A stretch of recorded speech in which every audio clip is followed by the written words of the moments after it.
pada saat ini tahun 2024 bulan 9 tanggal 10 hari ini, tanggal 9. Berarti 3 tahun 2 bulan saya menjabat saat ini menjadi Bupati Kabupaten Lokat Timur.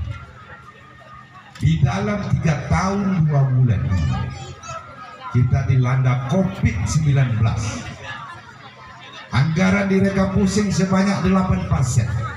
Bahkan 8% kurang anggaran itu direkam pusing lagi menjadi 12%.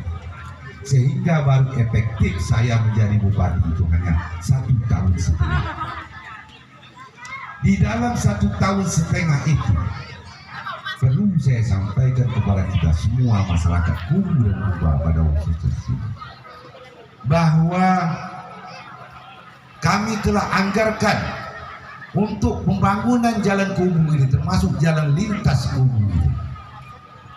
Saya tadi menjabat 3 tahun 2 bulan. Pak Anas menjabat 8 tahun menjadi bupati. Suyetno menjabat 8 tahun menjadi bupati. Iya kan? 1 periode PAW Pak Anas masuk, Pak Suyetno itu adalah 8 tahun, hampir 8 tahun menjabat. Sekarang di zaman saya, jalan Kubu Kuba itu sudah 80% jalan lintas Kubu Kuba itu siap. Itu hanya dengan waktu 1 tahun setengah. Uang dari mana? Itu tidak perlu kita bahas. Karena saya sempat menyampai manajer PHR maupun SKK Migas bahwa kalau tidak selesai jalan Kubu Kuba di tahun 2025 ini akan kami palang jalan itu, akan kami usir seluruh mobil PHR yang masuk ke kilo 0 atau ke Bina Awal, sehingga PHR menyelesaikan pekerjaan itu sekarang. Zaman dulu coba dirasakan. Zaman saya jadi anggota DPRD saya rasakan keadaan Kubu. Mau ke Kubu menghabiskan waktu 3 jam. Sekarang seluruh toke sawit lancar 400. Kalau diesel sawit lewat di jalan itu sekarang. Itu yang dirasakan masyarakat Kubu dengan 1 tahun setengah saya menjabat. Dan juga jembatan Singapura. Jembatan Singapura itu sekian lama yang dirindukan oleh masyarakat Singapura. Saya kumpulkan toke-toke Cina senang Cino-Cino kumpul di Jakarta. Lu duit banyak, masa tak ingat kampung?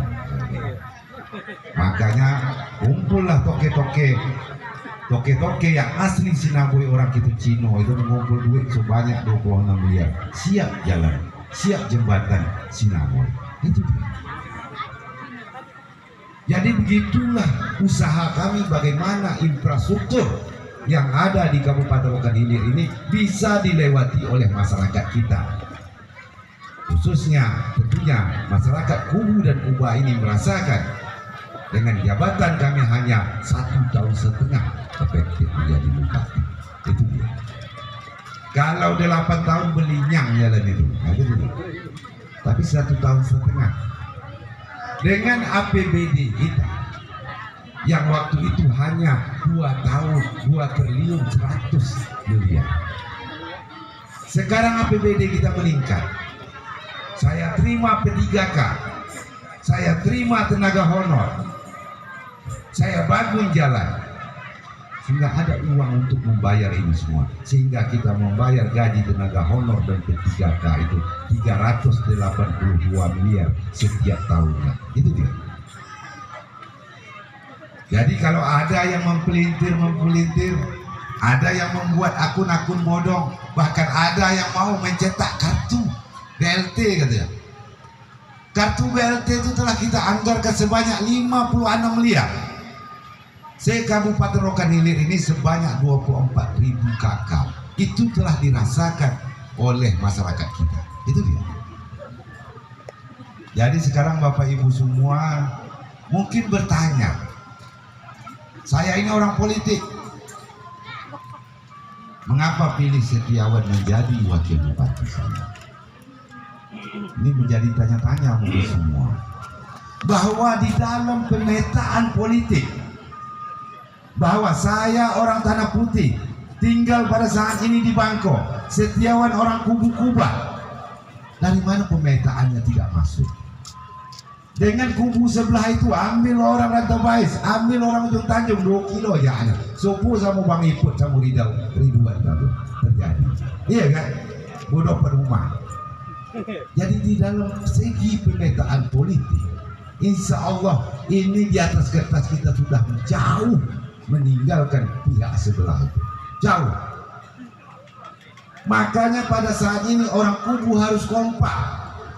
Sampai saat ini orang kubu belum pernah menjadi wakil bupati maupun menjadi bupati. Ini karpet merah. Itu dia. Rokan Hilir ini berdiri dari 3 kecamatan. Kubu ini adalah kecamatan yang paling tua. Orang kubu belum pernah menjadi wakil bupati maupun menjadi bupati. Aku belum nak jadi bupati, jadi wakil bupati aja belum pernah. Iya kan? Makanya orang kubu ini saatnya. Kalau ada orang kubu tidak memilih Setiawan, apa nih nggak tahu? Ayah itu orang, ya kan? Mungkin ada hal lain yang diingin, hanya kepentingan pribadi, hanya kepentingan perut sendiri itu. Kalau ada orang-orang tidak memilih Setiawan, itu hanya kepentingan pribadi dan tidak pernah memikirkan kepentingan masyarakat kubu ini. Karena saya memikirkan masyarakat kubu ini, maka saya pilih Setiawan untuk menjadi wakil bupati saya. Dan saya hanya 1 periode lagi, betul kata ketua tadi itu, karpet merah untuk orang kubu untuk menjadi bupati.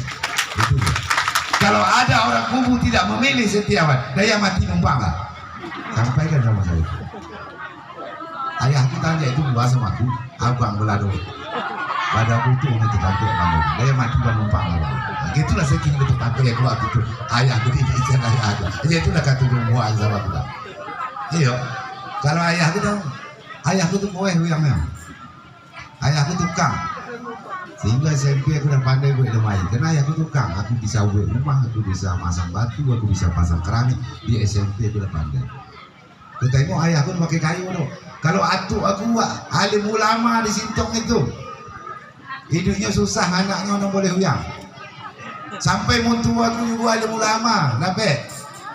Jadi dulu juga aku masuk suluk dah, nak nak mulai badi dah. Kalau masuk suluk sekali masuk rumah suluk mungkin lipat tu dah. Kalah Ustaz Yahya aja. Walaupun tomat jadi kayak gitu. Iya kan? Itu dia. Kalau ada orang kubu tidak mendukung ini, berarti dia tidak memikirkan kubu baik. Berarti dia tidak merasakan, dia tidak mewariskan kepada anak cucunya nanti, anak kemenakannya, bahwa mau ditaruh kemana orang itu. Makanya tokoh masyarakat kubu, alim ulama, nenek mama atau ketua lembaga adat, tunjuk ajarkan anak kebenaran bahwa ini kesempatan tidak akan datang 2 kali. Inilah harapan kami kepada seluruh masyarakat kubu. Maka beri pengertian, seharusnya kubu ini 90% memilih Setiawan. Terus sama memilih aku deh. Itu dia. 90%. Inilah saya titipkan kepada tokoh masyarakat yang memikirkan kepentingan kubu ke depannya. Dari kecamatan yang paling tua di Kabupaten Rokan Hilir ini belum pernah menjadi maupun menjadi wakil ataupun maupun menjadi bupati. Kecamatan Kubu ini bukan tanggung-tanggung besarnya. Ya, ada Kubu Kuba, Simpang Kanan, Bagas Lembah, Balai Jaya, Basira, Bagas Lembah Raya.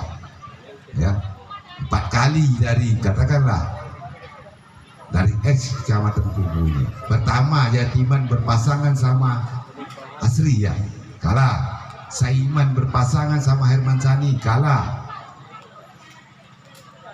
Siapa lagi? Taib Pratama berpasangan sama Herman Sani, kalah. Ini dari kecamatan Kubu. Masuk Haji Puan berpasangan sama Haji Asri, kalah. Ini karpet merah, dia berpasang sama incumbent. Kemarin itu lawannya incumbent semua, aku kalah. Itu dia. Itu yang terjadi sekarang ini. Jadi perlu saya sampaikan kepada kita semua, di pilkada tahun 2020 kemarin, seandainya kami head to head sama Yetno masih berdiri saat ini jadi bupati. Saya, kalau head to head kami sama Yetno dulu, Yetno jadi bupati sekarang ini, bukan saya.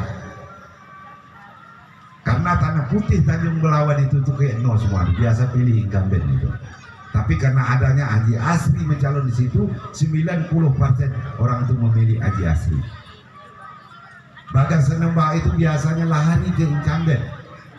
Tapi karena ada Haji Puat waktu itu maju, memilih Haji Puat semua, sehingga suara Bagas Senembak bisa mengalahkan siapa.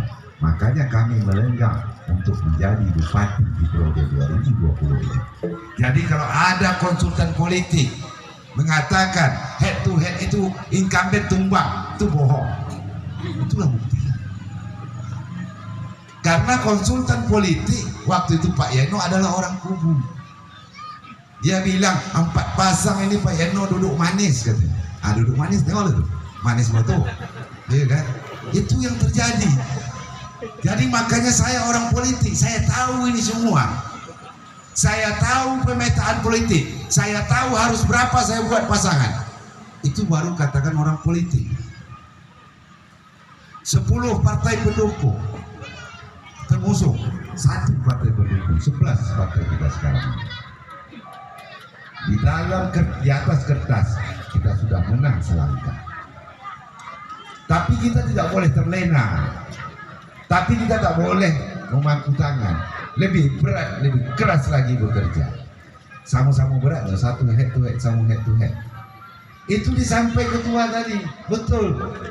Untuk menjadi bupati ini, setidak-tidaknya pernah menjadi RT, RW, kepala dusun, datuk penghulu, atau camat, atau DPRD. Ini belum pernah menjadi apa-apa, tiba-tiba mau jadi bupati. Itu dia. Saya titip kepercayaan kemarin sama orang sebelah ini. Saya suruh buat dia jadi ketua KONI. Alhamdulillah, Poprok tahun 2022 kemarin, Rokan Hilir nomor 11. Dari 12 kabupaten kota, malu suku Julu Moko nomor 10. Dari 12 kabupaten kota kita nomor 11. Untung Meranti tak ikut, maka Meranti nomor 12. Kalau Meranti ikut, kita nomor 12. Itu hebat. Oh, dikata orang-orang sebelah itu banyak duit. Belum. Aku 5 ke calon bilik itu. Adikku ya, boleh masuk pilkada sekali. Belum aku jual. Yang sekolah itu 1 duduk duit itu. 1 cuma yang calon cuang tu. Habis banyak. Akhirnya banyak habis. Aku nak habis tu. Nala tu paling habis 27 tahun jadi DPRD provinsi. Maharani insya Allah dilantik tanggal 1 Oktober jadi anggota DPR RI. Termuda 25 tahun. Umur Maharani itu. Nala 21 tahun masuk 22 tahun. Jadi 5 aku calonkan jadi. Belum 72 begitu. Dekat tu yang gua sekolah tu pada banyak duitnya. Aku tahu betul aku tu, ya kan? Aku tahu betul tu. Dulu begitu juga. Baris terdepan mendukung Haji Kemet Kuang. Waktu pilkada tahu, itu termasuk juga Wan Mukhtar orang kubu. Iya kan? Ingat itu kan? Orang kubu Wan Mukhtar kan? Kalah. Itu dia. Jadi makanya masyarakat kubu-kubu pada saat ini harus kompak. Harus satu sikap, kasih saran kepada yang lain pilihannya. Karena ini adalah masa depan kubu ke depannya. Itu dia. 10 tahun ke depan harus kita pikirkan kubu. Dulu mobil sawit tepuk sama jalan saya rumah, usul banyak-banyak. 1,5 tahun kami selesai 80%. Begitulah kami memikirkan Kabupaten Rokan Hilir ini. Bukan kubu saja yang kami pikirkan, tapi adalah kubu ini menjadi prioritas bagi kami karena dia adalah kecamatan tertua di Kabupaten Rokan Hilir. Jadi masyarakat kubu harus tahu ini marwah kita, ini perjuangan kita bersama. Orang tua, nenek mama, tokoh masyarakat, alim ulama sarankan kepada masyarakat itu yang beda pilihan pada saat ini. Seharusnya bulat masyarakat Kubu dan Kuba ini. Saya tidak akan bisa lagi calon bupati untuk periode yang akan datang. Itu dia. Kesempatan masyarakat Kubu, inilah kesempatan. Kesempatan tidak akan pernah datang dua kali. Makanya masyarakat Kubu harus kompak. Sampaikan kepada seluruh masyarakat Kubu ini, jangan hancurkan negeri ini hanya kepentingan pribadi kita. Ini kepentingan kita bersama, kepentingan anak keponakan kita, kepentingan anak cucu kita nantinya. Makanya orang tua-tua harus beri saran kepada orang-orang yang belum mengerti, jangan menjiwai atau memiliki kubu ini. Jadi ini harapan kami kepada kita semua tokoh masyarakat yang ada di dalam pemetaan politik, di dalam penyusunan partai politik. Kita sudah menang satu langkah. Makanya untuk itu kami berharap kita semua bekerja keras bagaimana memenangkan pilkada nanti di tanggal 27 November. Perlu kami sampaikan kepada kita semua pada sore hari ini. Kami di tanggal 22 ini akan ditetapkan sebagai daftar calon tetap. Tanggal 23 kita akan menyambut nomor urut. Tanggal 24 masuk masa kampanye. Saya ambil cuti sampai tanggal 24 November saya masuk kembali. Itu dia. Jadi seminggu tenang itu saya sudah masuk aktif jadi bupati. Masa jabatan saya 2021-2026 kemarin digugat ke MK karena ada undang-undang mengatakan bahwa yang menang pilkada di tahun 2011 ini akan dilantik pada Februari 2025.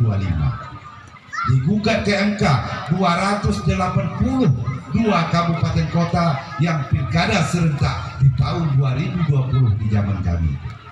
Sekarang pilkada serentak 516 kabupaten kota se-Indonesia ditambah 38 provinsi, sehingga jabatan kami sampai tahun 2026 saya menjadi bupati lagi. Macam-macam itu selesai itu. Kalau saya kalah saya sampai 2026. Kalau saya menang sampai 2031. Banyaklah pegawai yang macam, ya. Makanya saya kompakkan ini semua. Ada pula kubu sebelah itu, ini dah lain yang terjadi.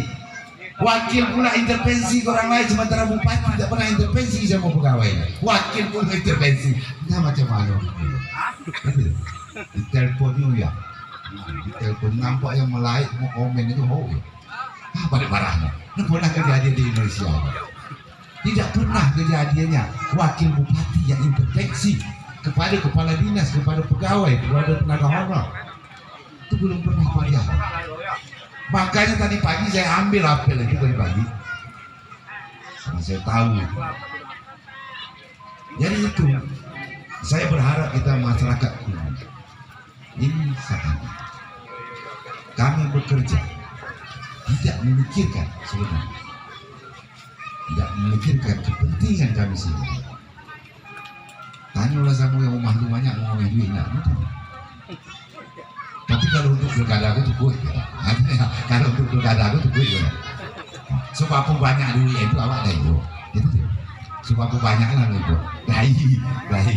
Ya, itu. Jadi itu. Saya berharap kita semua. Makanya seharusnya orang Kubu menjadi tim sukses pemenangan ini. Itu dia yang lebih bagus. Kalau orang Sintong itu tanggung jawab saya. Mengapa saya bilang saya bisa menang 65%? Karena kami 3 di Kecamatan Tanah Putih itu. 2 dari sana, saya 1. Tapi saya jamin saya akan menang di sana 65%.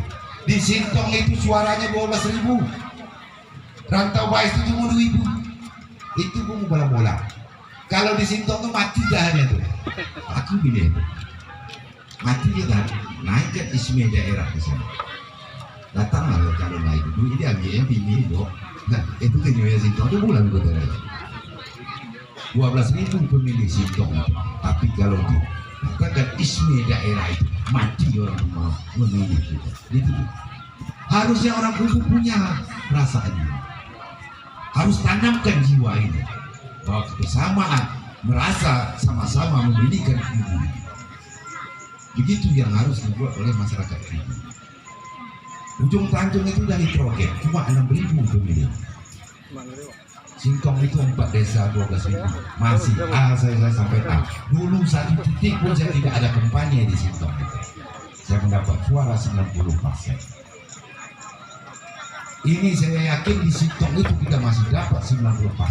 Di tempat lain mungkin pecah. Tak ada masalah biasa, tapi kita masih tetap menang di Kecamatan Tanah Putih. Kalau sudah terpegang Kecamatan Tanah Putih, Kecamatan Bangko, insya Allah Bang Iput ada di sana, kami pun tinggal di sana.